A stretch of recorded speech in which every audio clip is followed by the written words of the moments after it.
Papo.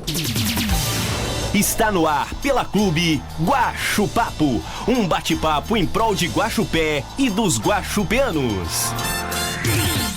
Segunda-feira é dia de Guaxupapo aqui na Clube FM, sempre com bate-papo em prol da nossa comunidade. E hoje vamos falar aí sobre economia, sobre finanças, vamos falar aí sobre como gerir melhor o seu dinheiro e fazer um uso consciente aí da sua renda. Ao meu lado tá ela, a nossa parceira de sempre aqui do Manhã na Clube, a diretora do Procon, a Maria Amélia Choeire. Bom dia, Maria Amélia, seja bem-vinda mais uma vez. Bom dia, Henrique, bom dia, ouvintes. É sempre um prazer estar aqui na Clube, prestando esclarecimentos, dando dicas e podendo colaborar com a sociedade como um todo nessa questão do consumo. Olha, que bacana. Maria Amélia, a gente sempre vem aqui, você sempre vem aqui nos estúdios, né? A gente sempre fala sobre aí golpes, né? Sobre coisas que tá acontecendo aí no mercado e tudo mais, alertando a nossa população sobre possíveis golpes e tudo mais. E hoje é um assunto um pouquinho diferente, né? Vamos falar um pouquinho aí sobre o uso consciente da sua renda, do seu dinheiro, como aplicar esse dinheiro de uma forma muito consciente, porque estamos aí na reta final de 2023, né? Sim. Outubro tá indo embora, agora vem novembro com Black Friday, dezembro que já vem Natal, aí o pessoal quer gastar aí na compra de presentes, de viagem com a família, com os amigos, né? Depois, comecinho do ano, aí é aquela lapada de uma vez aí de impostos, né? IPVA, volta às aulas, IPTU e tudo mais. Vamos falar então aí de consumo consciente. Maria Amélia, o que é esse consumo consciente? Ô Henrique, para falar de consumo consciente, nós voltamos lá atrás na história do Brasil, que é uma história recente o consumo no Brasil. Se você fizer uma análise, até os anos 40, nós não tínhamos possibilidade nenhuma de ter indústria no Brasil, porque nós não tínhamos sequer energia elétrica. Com as indústrias de base, nós começamos a ter materiais para fornecimento de aço, matéria-prima. E na década de 50, nós tivemos as primeiras usinas hidrelétricas. No final dos anos 50, as primeiras empresas multinacionais do Brasil, que fazer só um esclarecimento, as empresas de produção em larga escala, porque nós tínhamos as empresas de manufatura, que eram coisas pequenas, nós fazíamos manufaturado, o próprio nome diz, mano a mano, um por um.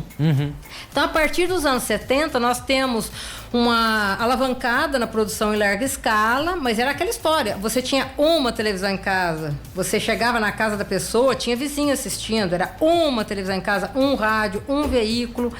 Nos anos 80 tivemos uma aceleração maior, nos anos 90, a partir do Plano Real em 94, houve um aumento do poder de compra e também uma grande expansão da indústria e dos importados também, e com o acesso ao poder de compra e também aos juros baixos, aos financiamentos, as pessoas passaram a consumir mais. Isso é saudável para o país? Sim, isso é saudável para a economia. O consumo, ele faz girar a economia de forma que ele emprega mais, ele gera maiores oportunidades de negócio, de contratação. Só que, longe de crucificar o consumo e as compras, nós temos que pensar como fazer esse consumo de forma consciente, que é isso que está faltando no Brasil, a educação financeira do brasileiro.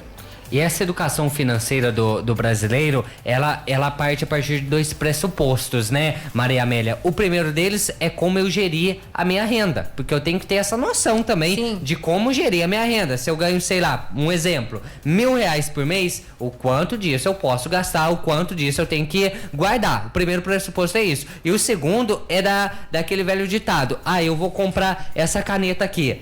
Mas eu preciso dessa caneta agora. Exatamente. Nesse exato momento. Eu já tenho outra. Pra que eu vou comprar agora, né? Exatamente. É a programação que leva você a um consumo consciente. Porque o que acontece? Você tem que planejar, entender por qual método você vai conseguir executar aquele planejamento seu e para fazer a conclusão. Então não é assim, eu acordo hoje, hoje eu quero comprar isso. Você tem que lembrar que se você for assalariado é uma questão, se você for autônomo também entra na mesma coisa. Você tem que pensar que você está assumindo uma dívida normalmente a longo prazo, que seja aí de 6 meses, de 12 meses, mas você está assumindo uma dívida, que seja de R$50 ou de R$1.000. Eu sempre dou o exemplo da construção. Uma pessoa tira o Minha Casa Minha Vida. O governo, conforme você vai cumprindo as etapas da construção, ela vai liberando dinheiro, vai pagando e você vai construindo. Onde que eu vejo que as pessoas se enroscam? Não é no acabamento, é no arremate da casa. A casa está pronta, ela pode entrar e pode morar, que ela já tem aquela dívida no Minha Casa Minha Vida, ela está mobiliando. Normalmente as pessoas são casais que acabaram de casar, de constituir uma família. Aí ela, eu preciso pôr uma churrasqueira, eu preciso pôr não sei o quê. Eu tenho condições? Ótimo. Eu vou assumir mais uma dívida que vai comprometer meu orçamento, eu tenho que pensar de onde que eu vou tirar aquele dinheiro. Não é simplesmente assim, eu vou fazer uma área de lazer. Ela está comprometendo dinheiro. Você vê na televisão a chamada do produto. Você precisa disso. Isso hoje está barato. Não é assim. Eu tenho que pensar. Eu realmente preciso, é o que você falou, eu preciso dessa caneta hoje ou eu posso esperar o mês que vem?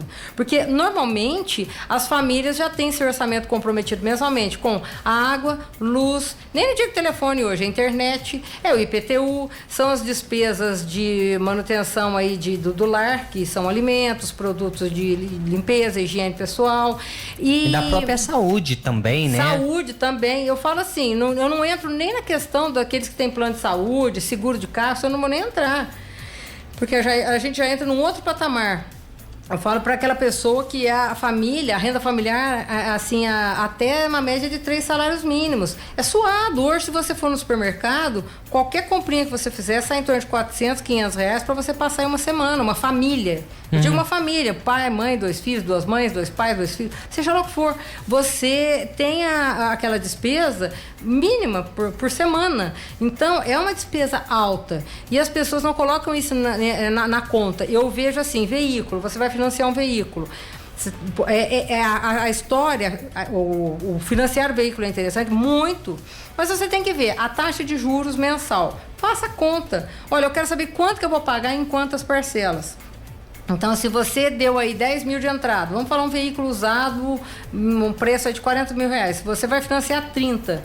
Se você pagar aí 60 parcelas de 1.000, você vai somar 60 mais os 30 que você deu, você vai pagar 90 mil reais num veículo usado, que é a média. Só que as pessoas não fazem essa conta. E atrás deste veículo que você está adquirindo, você tem a manutenção dele, que é o que ele estraga, combustível, se você é uma pessoa que ou viaja muito, ou você deve ter um seguro. Quanto mais antigo o veículo, mais caro o seguro. O IPVA.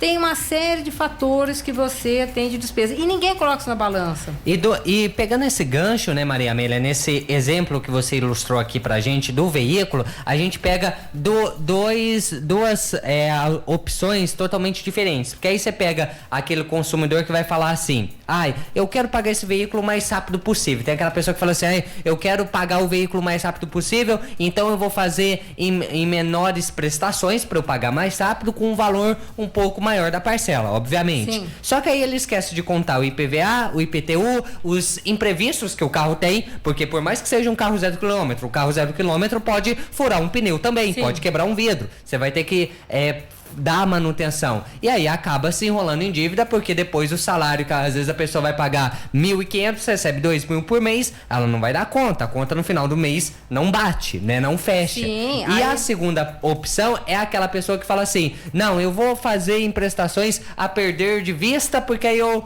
nem vejo o que eu tô pagando. Só que quanto mais prestações você faz, maior é a taxa de juros Sim. que coloca sobre aquele Sim. produto. E quando você acaba de pagar aquele carro, ele não vale 1/3 do que você pagou. A gente tá dando aqui o exemplo do carro para ilustrar a situação, né? Mas isso daqui pode ser com qualquer outro produto, né? Com a aquisição de uma casa, de um eletrodoméstico, tantas outras coisas também, né? Sim, eu vejo assim, aquele celular que é o sonho de consumo de todos nós, não vamos falar o nome dele, mas ele é o sonho de consumo de todos nós, a maçãzinha.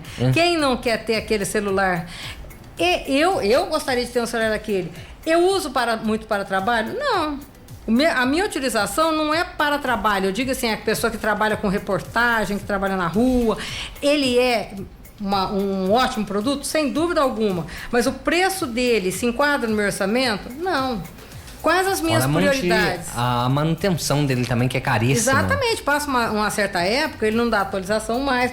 E eu já vi caso, Henrique, da pessoa, jovem aprendiz, recebendo o valor de salário de jovem aprendiz, contrair dívida daquele celular. Eu já vi, tá?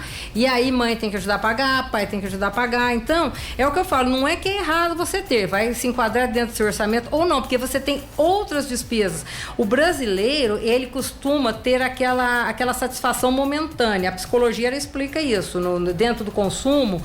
Quando nós estudamos, porque semanalmente eu faço cursos de direito do consumidor e entra também essa parte psicológica. Quando você está vendo aquela mensagem apelativa, compre agora, faça agora, tal, é aquela sua satisfação momentânea, é igual uma comida.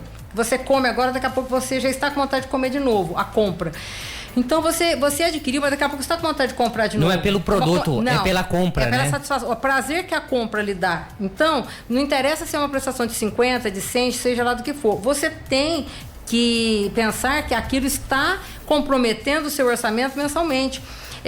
Nós fazemos um comparativo aqui com países que já estão num grau de desenvolvimento cultural mais adiantado que o Brasil. As prioridades são diferentes. O brasileiro, ele prioriza o carro, ele prioriza o ter, o que eu vou mostrar para o outro. E, lógico, aqui eu falo que o Brasil é complicado, nós temos um país de dimensões continentais, é complicado você ficar sem carro, eu concordo com tudo isso. Mas eu vejo assim, as pessoas não se preocupam de ter um convênio médico que tem um atendimento básico para uma emergência. O SUS é bom? O SUS é fantástico. Não estou discutindo. Mas quando você necessita de uma cirurgia eletiva, são quantas milhões de pessoas aguardando uma cirurgia eletiva? O que você gasta, muitas vezes, numa prestação de um carro, você pagaria 1/3 num plano de saúde que teria um atendimento básico, digamos assim. A pessoa não se preocupa com isso. A questão de você ter um carro. Eu gosto sempre de viajar. Vou para cá, vou para lá. Estou sempre na estrada, no final de semana e tal. Eu tenho que ter seguro do meu carro. É um lugar que eu vou, que eu posso sofrer um assalto, que eu possa ter alguém que colida no meu carro. Então, eu sempre levo isso em consideração. Isso já está no meu orçamento. Quando eu vou adquirir o veículo, já está incluído. A pessoa compra um carro. É até uma história que, assim, eu acompanhei isso de perto, que a pessoa foi conversar comigo. Ela foi para São Paulo por uma questão de saúde, pegou o carro emprestado do cunhado e saiu daqui sem saber nem nada. Lá, tá? O que aconteceu? Chegou, fez a visita pro parente lá no hospital. Na volta, foram parar dinheiro no caixa eletrônico para pegar dinheiro para pagar o pedágio. Foram assaltados, ficaram sem o carro. E olha pra você ver, não tinha um seguro, não tinha nada, quer dizer, a pessoa não planeja. E até isso, é um transtorno. Então eu falo, isso também é consumo, porque você foi lá, você gastou. Então o consumo entra tudo isso. O pensar na atitude que você tem a partir do momento em que você sai de casa, você está consumindo. Então tudo isso é consumo consciente, tudo isso é pensar, eu posso gastar, eu posso desempenhar, despender esse valor agora? Sim, eu acho que a dica do nosso programa de hoje, do nosso Guaxupapo, falando um pouco sobre finanças, sobre economia, nessa edição de hoje, Maria Amélia, é justamente isso, é se programar, que eu acho que a partir do momento que a pessoa se programa, você pode comprar tudo que você quiser, isso é óbvio. Você vai conseguir adquirir, não vai se endividar, não vai fazer dívidas maior do que o seu orçamento, né, do que a sua renda. Exatamente, o que você não pode é comprometer mais do que você ganha. Porque o que a gente vê que as pessoas estão super endividadas é que elas não contam com os imprevistos. Problemas de saúde, problemas familiares. Muitas vezes aí a família, isso é qualquer um de nós está sujeito. Eu já passei por isso, você está com a sua vida redondinha e tal. É um familiar que fica doente, você precisa contratar uma pessoa para ficar. São os imprevistos. O brasileiro, normalmente, ele não tem uma reservinha. Seja aí uma poupança de R$1.000 por mês para uma emergência de um remédio que ele tem que comprar. Porque ele gasta mais do que ele ganha. Então, é a história. Não é que você não vai gastar. Os produtos estão aí para adquirir, você vê que a obsolescência dos produtos é muito grande hoje, quer dizer que você sempre está com um mais novo do que o que existia ontem. É gostoso você ter pelo menos eu adoro coisas novas.